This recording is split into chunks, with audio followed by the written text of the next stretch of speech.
Of the headlines, this is Democracy Now!, democracynow.org, The War and Peace Report. I'm Amy Goodman. The New York Times reported Monday the Obama administration has decided in principle to allow embattled Yemeni President Abdullah Saleh to enter the United States to receive medical treatment for problems stemming from a near-fatal attack in June on his presidential complex. Citing two administration officials, the article said Saleh's entry would, quote, be subject to certain assurances. Yemeni President Abdullah Saleh had said over the weekend he would leave for the United States, but said he was not going there to seek medical help. أنا سأذهب إلى أمريكا مش لغرض العلاج أنا بخير. أولاً أطمنك أنني بخير. I will go to the United States, not for treatment, because I'm fine, but to get away from the attention, cameras, and allow the unity government to prepare properly for elections. والسلطات المحلية أن تعد إعداد جيد للانتخابات. I want to be away for the elections, because whether it fails or succeeds, people may blame the president. But a senior U.S. official said Saleh would only be admitted for, quote, legitimate medical treatment. If the New York Times report is true, the U.S. will have agreed to Saleh's arrival hours after his forces killed 9 people, demanding he be tried for deaths of protesters over the past year. Over the last several months, hundreds of thousands of Yemenis have been demonstrating across the country, demanding Saleh face trial for charges ranging from corruption to deadly crackdowns on protests. Last month, Saleh signed a deal in Saudi Arabia in which he agreed to step down in return for immunity from prosecution for himself and his family. Yemen TV reports this morning Saleh's headed to a meeting with his ministerial committee and members of the People's Committee to speed up the implementation of the Gulf Cooperation Council agreement to transfer power. To talk more about this, we're joined by Democracy Now! Video stream. Gregory Johnsen is with us, former Fulbright Fellow in Yemen, works in the Near Eastern Studies Department at Princeton University, writes a regular blog on Yemen at bigthink.com. Gregory Johnsen, talk about the significance of President Obama's spokesperson saying that they've agreed in principle to allowing Saleh into the United States. Right. I think what we see here is that the Obama administration for the past 10 months in Yemen has been consistently and constantly wrong-footed. And I think this is just a desperate attempt by the administration to try to get ahead of the curve in Yemen. And as you said in your lead-up, and as I think we discussed in the headlines this morning, we have President Saleh saying he's not coming for medical reasons, and we have the Obama administration saying the only way that he's coming, and they've agreed in principle to allow him in, is for medical reasons. And so we have a disconnect from the very start here. And I think what we're looking at is that President Saleh is trying to use this visit, this trip to the U.S. for a couple of different reasons: to show people in Yemen that he still has the support of the United States, that the United States is still willing to take him in. He's shown previously that Saudi Arabia still believes in him, is still backing him. And also, I think that what he's doing and what he's consistently done through more than 3 decades of rule is attempt to have these crises and remove himself from the situation and then come back in and solve this. And so I think this is something where the president is looking to come to the U.S. and really use it as a rest stop in an effort to regroup. And in fact, that's what he said in his speech on Christmas Eve, is that he would return to Yemen and he would come back as an opposition figure. Now, this is extremely significant, having the ruler of Yemen, who has been responsible for so many deaths during this time of protest, but before that as well, come into the United States. And it harkens back, many are pointing out, to when the Shah in Iran was let into the United States by President Jimmy Carter for medical treatment. I want to go back to 2008, when I spoke to former New York Times foreign correspondent Stephen Kinzer, who wrote the book All the Shah's Men, An American Coup and the Roots of Middle East Terror, about the 1953 Iranian coup d'etat, when the democratically elected government was overthrown. This was Stephen Kinzer, what he had to say. Well, tell you an interesting story to start off. I was recently on a panel in the National Cathedral in Washington, and one of the other panelists, we were talking about Iran, was Bruce Langan, who had been the chief American diplomat in Iran and was the most prominent figure among the hostages that were held there for 444 days. I knew that Langan had become an advocate of reconciliation with Iran, which I considered quite remarkable, considering the ordeal that he suffered. So I wanted to talk to him. I hadn't met him before, and we exchanged some emails after that. He told me an amazing story. He said, I had been sitting in my solitary cell as a hostage for about a year, when one day the cell door opens, and there is standing one of the hostage takers, one of my jailers. And all of my rage and my fury built up over 1 year sitting in that cell just burst out, and I started screaming at him. And I was telling him, you have no right to do this. This is cruel. This is inhumane. These people have done nothing. This is a violation of every law of God and man. You cannot take innocent people hostage. He said, I went on like this for several minutes. When I was finally out of breath, the hostage taker paused for a moment, and then he leaned into my cell and said in very good English, you have no right to complain because you took our whole country hostage in 1953. That story really reinforced to me the connection and the fact that those hostage takers took those hostages not out of nihilistic rage, but for a very specific reason that seemed to make very good sense to them. In 1953, the Iranian people had chased the Shah out, but CIA agents working inside the American embassy in Tehran organized a coup and brought him back. So flash forward to 1979. People of Iran have chased the Shah out again. He has been admitted into the United States. Under Carter. Under President Carter. And ostensibly for medical reasons. People in Iran are thinking, it's all happening again. CIA agents working in the basement of the American embassy are going to organize a coup, and they're going to bring the Shah back. We have to prevent 1953 from happening again. That was the motivation for the hostage-taking, although I don't think any of us really understood that at the time. That was former New York Times reporter Stephen Kinzer, author of All the Shah's Men, An American Coup and the Roots of Middle East Terror. Gregory Johnsen, talk about the parallels here. Right. Well, I think on the surface, there certainly are some parallels, but there are also some key differences.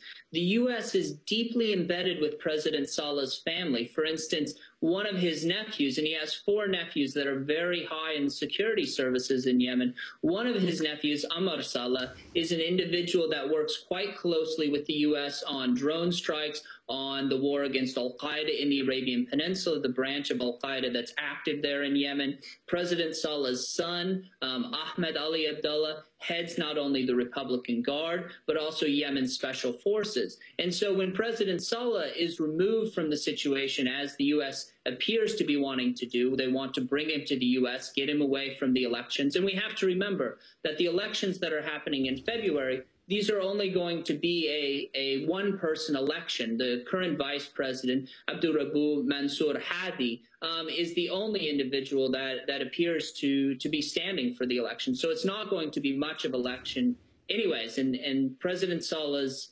excuses for leaving, I think, are a bit flimsy.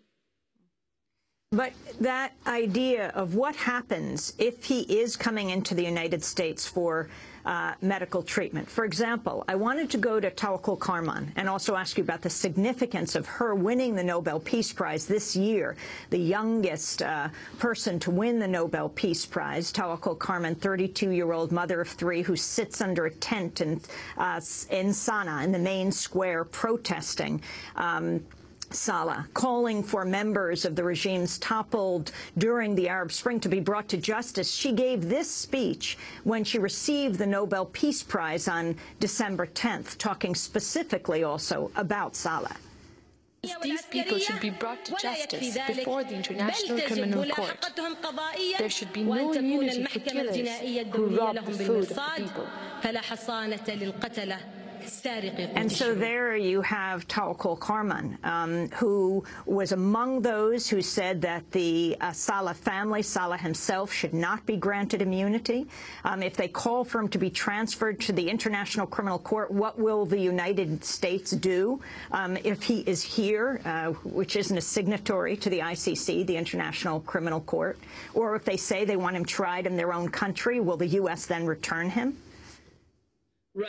It's a very difficult situation. I mean, what we have in Yemen is unlike what we've seen in Egypt or in Libya or in Tunisia or even in Syria. We have a half-finished revolution, essentially, and the U.S. is sort of caught at sixes and sevens and in between and isn't quite sure what to do. The U.S. has called for President Saleh to step down, but at the same time, the U.S. continues to work with his family, which is what runs the counterterrorism operations in Yemen, which the U.S. has shown over and over again is what really matters. And I think it's instructive when looking at this to remember that it's not Secretary of State Clinton or anyone else on the diplomatic side that's making this decision or is reportedly making the decision to allow President Saleh to come to the United States, but rather it's John Brennan, who's the chief U.S. counterterrorism advisor to President Saleh. And I think the U.S. has to really be aware of the optics of the situation. This is something where I think in the eyes of people in Yemen, as well as throughout the Middle East, the U.S. moves from being a negligent power, one that was willing to stand by and make sort of very tepid statements when protesters were dying, to being a complicit power, one that is willing to take in a dictator of more than 3 decades who's killed hundreds of his people. And we have to remember that the 9 protesters who were just killed this week, these are protesters who've marched over 100 miles in Yemen in what Yemenis are calling a life march. And this is something that they've been trying to bring international attention to the crimes of President Saleh and his family in the hopes that the international community will take action. But what they met at the end of their march in Sana'a earlier this week was, as we saw, 9 people dying. And the significance of Saleh saying, I'm actually not leaving for medical treatment, but the Obama administration saying they'll only accept him for medical treatment. You did see as he was speaking, he was wearing gloves on his hands.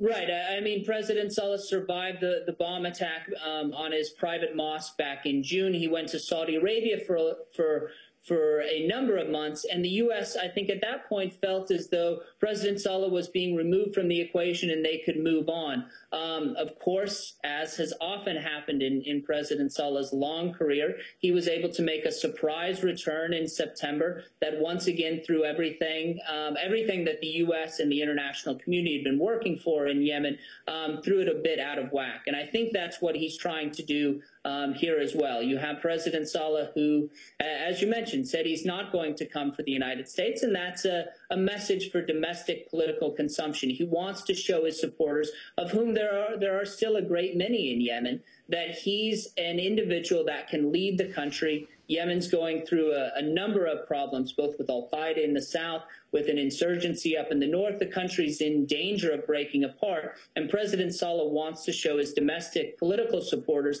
that he still has the backing of not only the U.S., but also Saudi Arabia. And coming to the U.S., being admitted by the Obama administration, is something that, in his mind at least, is going to set him up for a political comeback in Yemen, which I think most Yemenis and many people throughout the Middle East would view as disastrous and would view the United States as taking a very active hand in that. The Columbia Presbyterian Hospital here in New York says as of yet they have no plans for him. I think they were quoted in the New York Times saying that it was not set that he was coming there yet. But returning as an opposition figure, Gregory Johnsen, and also the significance of WikiLeaks and exposing the U.S. relationship with Yemen. What exactly was exposed when it came especially to drones? And then Hillary Clinton, the Secretary of State, returning on an apology tour this past December to apologize to the Yemeni government, to Saleh, last year, for what was exposed in relation to the use of drones and the Yemeni government involvement with the U.S. Right. I think with WikiLeaks, what it really showed was the level of entanglement and enmeshment that we see between U.S. counterterrorism operations in Yemen and President Saleh's family. We have to remember that President Saleh himself is not the only problem in Yemen, that removing President Saleh is a significant step. But if that step isn't complete, and if that step isn't taken to remove the rest of his family, whom the United States continues to work with on counterterrorism operations, then Yemen's transition to a full-fledged democracy is, I think, going to be in question. So what we have here for the United States is really a fundamental choice. Does the U.S. continue to go the way it has been going on carrying out counterterrorism operations against al-Qaeda in the Arabian Peninsula, the group in Yemen? That is, should that be the focus for the United States, working with President Saleh's family in the military, in the intelligence and security services in Yemen?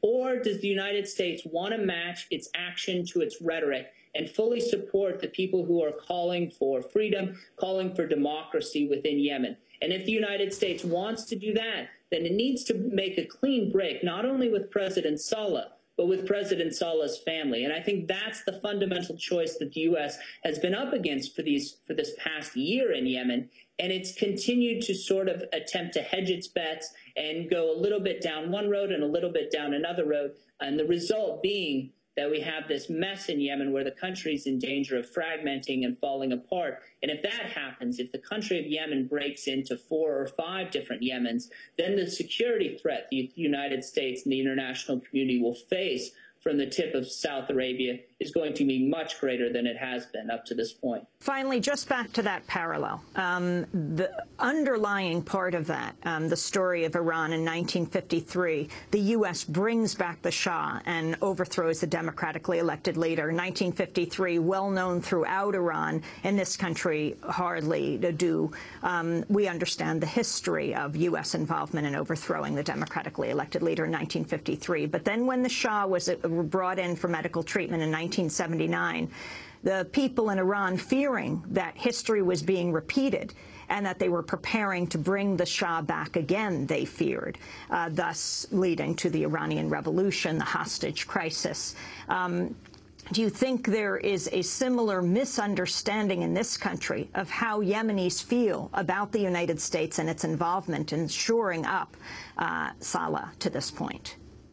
I think absolutely there is. I think that the path that the U.S. has taken, particularly in the last decade, of essentially making deals with dictators that would allow them to carry out counterterrorism operations, we're not sure what the long-term repercussions of these are going to be. But any time that you have the U.S. bombing countries, shooting missiles into different places where we don't have a lot of intelligence on the ground, I think most evidence would suggest that the long-term repercussions of those are going to be quite negative. Gregory Johnsen, I want to thank you for being with us. Former Fulbright Fellow in Yemen, works in the Near Eastern Studies Department at Princeton University.